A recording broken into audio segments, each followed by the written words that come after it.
All right, in this video, we're going to talk about smart receiving. Smart receiving is a tool that really automates most of the process. Today, the current process is very manual, lots of drop downs, lots of manual confirmation of quantities, lots of updating prices, lots and lots of errors that ripple through the dealership all the way up to accounting.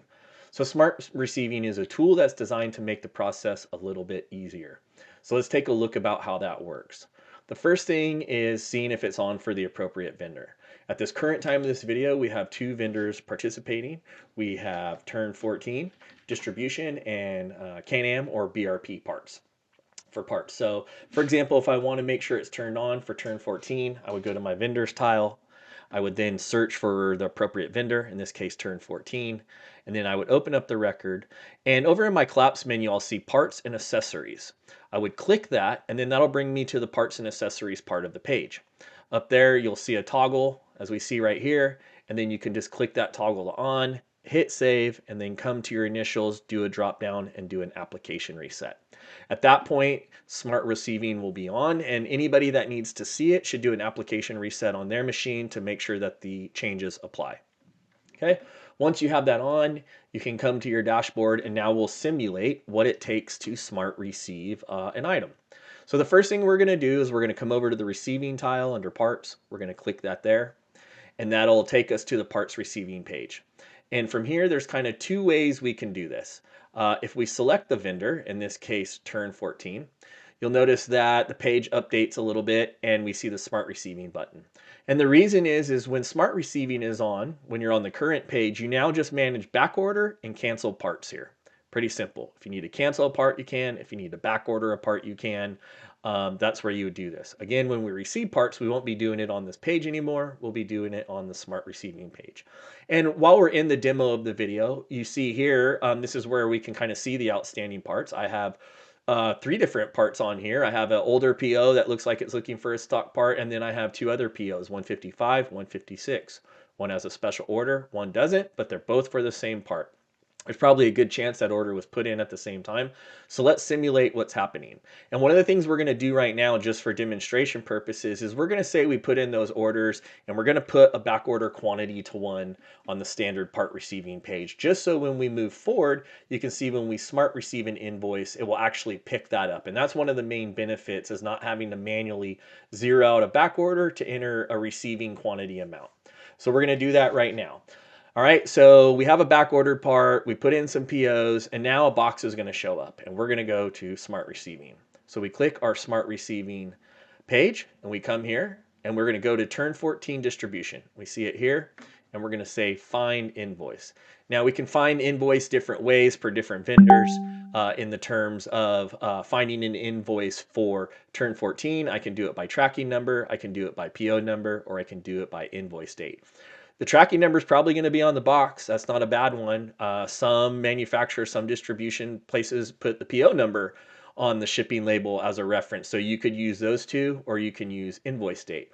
For my example, I'm just going to do a date range. I'm going to come in here, and here's where I could match up my information I'm looking for. Maybe I know what day to expect it. Again, if you're using date range, most of the stuff you're going to be looking for is going to be at the top, because most of the stuff you order, you usually get within a few days anyways.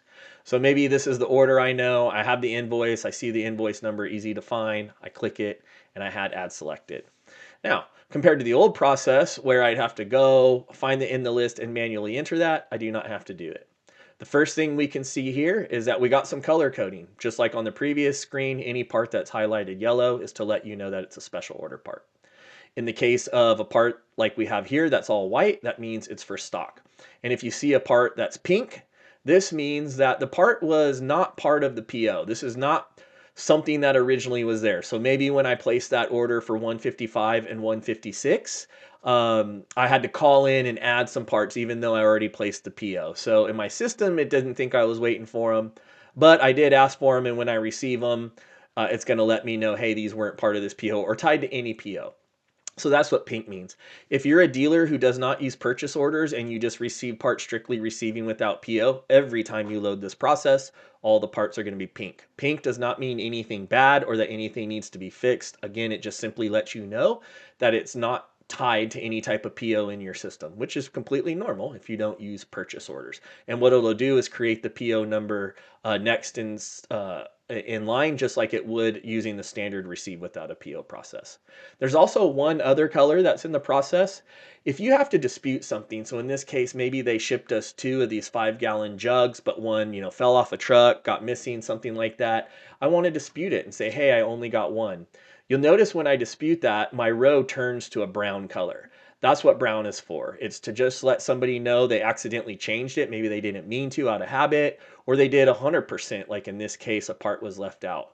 When that happens, you'll notice that the receiving adjustment memo field is now required.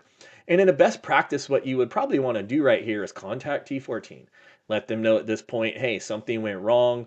You billed me for a couple of these. I'm not getting one. They're going to work with you. They know you're probably not messing with them. They'll probably issue you a credit and they'll give you an RMA number, something that references the credit. So that's what I would put here. Come in here, part was missing. And then maybe I put some information in saying RMA number 123456 will be a credit. And maybe, any information you have, count number, who you talk to, Tony, whatever it may be, you can put in your information there. And you can see here it automatically creates the parts adjustment. But I know a lot of dealers, obviously you want to stay up to snuff with your dealer. So how do you tell it will still pay the amount? Well, when we send that over, you'll still see here that you have the original invoice amount that's supposed to be in there, right? And then here's what our difference is for our total. So they'll still be able to see the amount, pay it. And now we'll have a link back to why we have a difference and where's the credit that we should be looking for, because we're going to pay this invoice in full. So again, just a way to kind of connect things back there. We're going to go back to normal now and say nothing has been lost or moved, and we're just, we got some parts. So the next part I want to mention is, you can see for the yellow, we also use a first in and first out method. And that's a pretty standard method in retail to make sure when I have parts that are supposed to be going to things in a certain order, in this case, it's going to be special orders first, the special orders in order. So whoever had it ordered first, even if there's multiple, will get it first. That's kind of a first in, first out method, right? After we look at special orders, we look at purchase orders, and we fulfill the earliest purchase orders first to keep you in line. Make sure you don't have parts that miss. We'll inevitably end up with purchase orders just sitting open. And then after that, again, we can continue to add them, or look in this case to see if they're not attached to a PO. Add the parts and create it for you. And that's another great thing too. When you have more than what you ordered in the old process, you'd have to go up, click add part, add a row in there, type the part number, put the quantity. And in this case, we split that and put it on a new line for you. Okay, so that's just, kind of a quick shot of how it works. And look, there's not a lot past it. That's supposed to be the point of this product, is that it's easy to use. There's no trap doors, right? I open this, I put the invoice number in. This is what I'm being billed for. This is what they think they sent me. I open the box, I check it. Yes. Do I have the parts that match it? Yes. Is it supposed to go to the person I needs to go to? I think so. And it puts the rest of it in stock. I can add in my bin numbers. I can see my accounting in a summary. I can see my special order information, back ordered if it was. In this case, we saw it also picked it up off the back order. I didn't have to go manually fix anything. My costs are right. You notice the cost fields can't be edited because that is the cost. What you billed for is the last cost. And that's how our system works. So you also need to make sure, if you're unfamiliar with the cost settings, each dealership has the ability to set their cost by last received, cost average, price book cost. So if you're unfamiliar with that and you're kind of responsible for this area, make sure you also understand how those numbers interact. And you can also change your value. You can come in here, maybe the price has gone up a little bit, or you discount it, or you add it more. You can come in and you can still change your price, whatever you need to do here. You can add in a part note, whatever you need. Once I verified things are there, I take my special order to the special order shelf. I put my stock stuff where it goes, and I come up here and I hit receive. Now, if you don't use labels, you can uncheck the box so the labels don't pull open. If you do, you can check it, which we're going to do right now. You'll see in the process the labels will come up. Now, one more smarter thing we're going to see here in a minute is we decided for you using FIFO that this part was supposed to go to Paula Abramson, because it is in a best practice. It is in a perfect world. but the world is not perfect. So maybe you have a rush customer who also needs the part. You already ordered this for Paula. You know it's coming in today, but the next day somebody else come in and ordered the part, and you're going to make the decision to move it from one customer for another. And that's up to you to decide. That's not good. That's not bad. That's just the reality. So what's going to happen for your receiving person is when they hit receive, it's going to do a check in the background and say, hey, by the way, this part that you're receiving, there's somebody else who needs it. And the best part is it doesn't even have to be on a PO yet. You notice here it says it's in ordering. So I didn't even have to put it on a PO. I can simply move those parts over. I can say, well, instead of Paula, let's go ahead and give them to Alan. You know, this is a good customer. Maybe it's an RO, something you need to do. You can hit fill special order. It now takes those parts, gives it to the customer in ordering. It moves Paula back over to ordering so you can reorder the part in her name and you can go through the process. You can see now our stocking order labels comes and pops up. I could hit print. Once I do that, it'll print them out. If I have special order stuff, which I do, you can see here, it also prints. I can print those. And then that's the process. So you can see there, it's very, very, very easy to use. There's not a lot that needs to be taught. Your people just need to find the invoice, which will most likely be on the box via a tracking number, via a delivery number, something along those lines. They'll load that invoice number. They'll check that amount against the physical amount in the box. They don't really have to enter anything in other than dispute. They can see all the information. They can quickly receive, and they can move on and do this efficiently. It takes about 45 seconds to use this process to go find an invoice, look by a date range to load it in the invoice.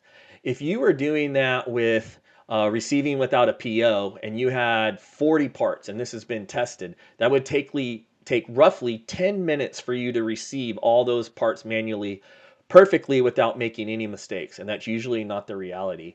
And the reality is the more parts on an invoice, the better this helps you because it'll always take 45 seconds to load the invoice, regardless if there's 10, 15, 25, or 200 parts. So the more parts you're receiving without a PO, which can be dating orders, they can be orders your reps put in where they don't have a PO in the system, you won't have to worry about creating that PO, and you won't have to worry that when the parts come in, it might miss special orders in the receiving screen on a PO or others in the ordering screen. So once you smash all that together, you have a pretty smart process that's click light. You don't have to do it a bunch of times. It helps you find what you want quick, get the parts to where they're supposed to go, and get your people doing a lot more with their time. And that's really important. Quickly from the Smart Receiving page, you can get back to the back order to cancel parts for a vendor. Again, you can see the button up here.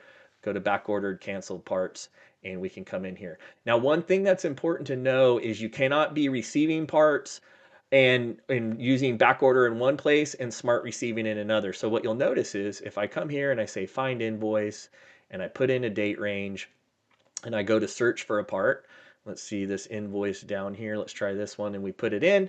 We're going to see that it's going to tell me, hey, somebody's, in the back ordered parts. And the reason we do this is because somebody's actively modifying the page. That means over here, which it is, I'm in here. So I could be getting ready to do the back order quantity, right?